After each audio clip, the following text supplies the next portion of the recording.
Alright, I'm going to do a quick video on how to close up your in-ground swimming pool for winter.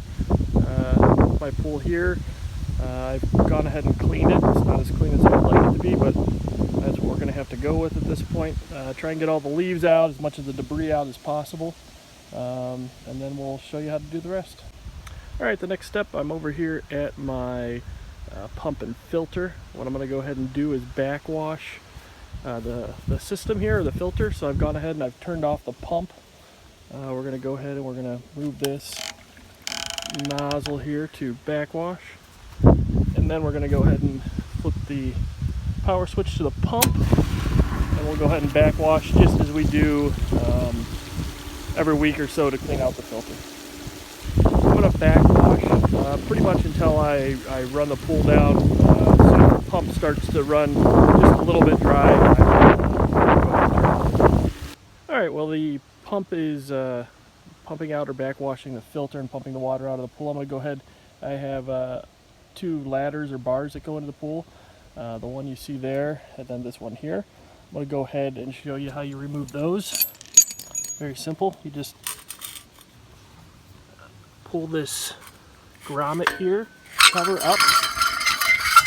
Sorry about the noise. And then you're going to go ahead and loosen up on this screw. You're going to do the same thing on this one as well, and then I'll show you pulling it out. Alright, I went ahead and loosened both of these bolts up here. One thing to mention is that as you loosen them, sometimes they'll lift up. You might just have to tap them down with your ratchet or a hammer just to loosen it up. Alright, now you're just going to go ahead and lift this out. One thing I should mention is that I did loosen it up off camera. They might be a little difficult, just sort of have to lean on them and wiggle them back and forth, and they'll eventually come out. Now I'm going to do the same thing for that ladder over there. Alright, same thing here. We got a bolt there. We've got a bolt there. Just went ahead and loosened them up, and then I'll just go ahead and lift this ladder out. Alright, now we're going to pull these guys up so that we can attach the cover. One thing I've learned is to take anything with the normal end like this, and I put it in my power drill, and I use that then to go ahead and pull up the pins out of the cement. Alright, so my video about how I prepare my skimmer box didn't come out too well, so I'm just going to show you here in this picture. As you can see, I use styrofoam.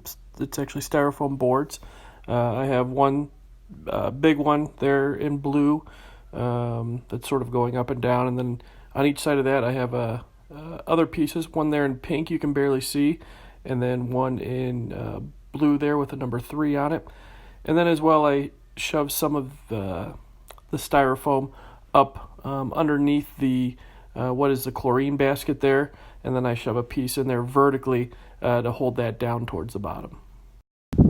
Okay, here we are back at the pump, filter, and heater.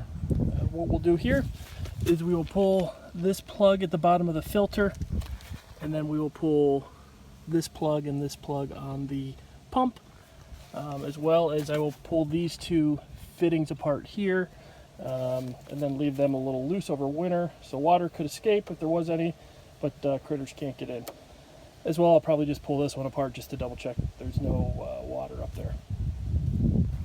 One other thing is go ahead and pull the top off of the pump, pull the basket out, clean it, and I'll lightly put the top back on for winter storage. Another thing to mention as well, if you're having a hard time breaking those apart, just put a oil wrench or oil strap wrench on there. It'll help you out. Alright, here's a picture of everything pulled apart. You can see I have those pulled apart. I will lightly screw them together before winter comes here. So while I pulled that apart, you can see the two plugs down there, they've been pulled.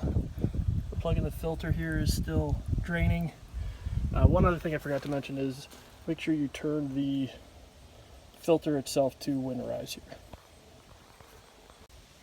Alright, as you see now, we got the pool cover on. That's one thing that really you want, 2 or 3 people to be doing. It's a little cumbersome, but it actually goes fairly quick. We probably got this whole cover on here in about 15 minutes. One thing I wanted to go through is how to use the tool to connect the spring to the screw there. So you have to get it through. Then you're going to connect it like this. Oops, sorry. And then step down on it.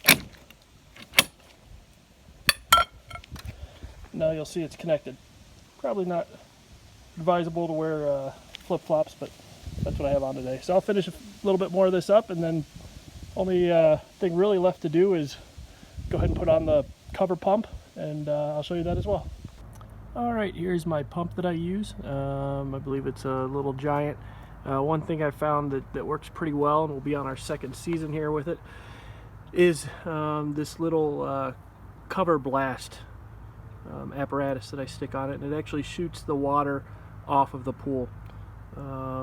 As well, you can see I typically hook up this rope to it here just so I can move it around on the cover. I'll show you one final picture there with the pump on the cover.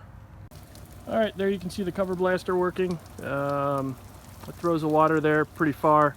I didn't realize that the dogs, I believe, unplugged it, so caught a little bit of water. Probably going to have to get the leaves off there as well. There you can see in the middle of the pool, I have the line going over here that I use to try and help center it. I also use a piece of PVC to make sure it's all in the center of the pool. One thing I should mention, for my pool, I've talked to the people that installed it, and I do not need to run the line or blow out the lines underneath the pool when I winterize. Many pools you have to, and I've never had to do that, and I don't do that, so make sure you understand that part of your pool before you follow this video. If you don't need to blow out the lines, this video should suffice. If you do need to blow out the lines, I would watch another video to make sure you do that properly so you don't have any issues come springtime.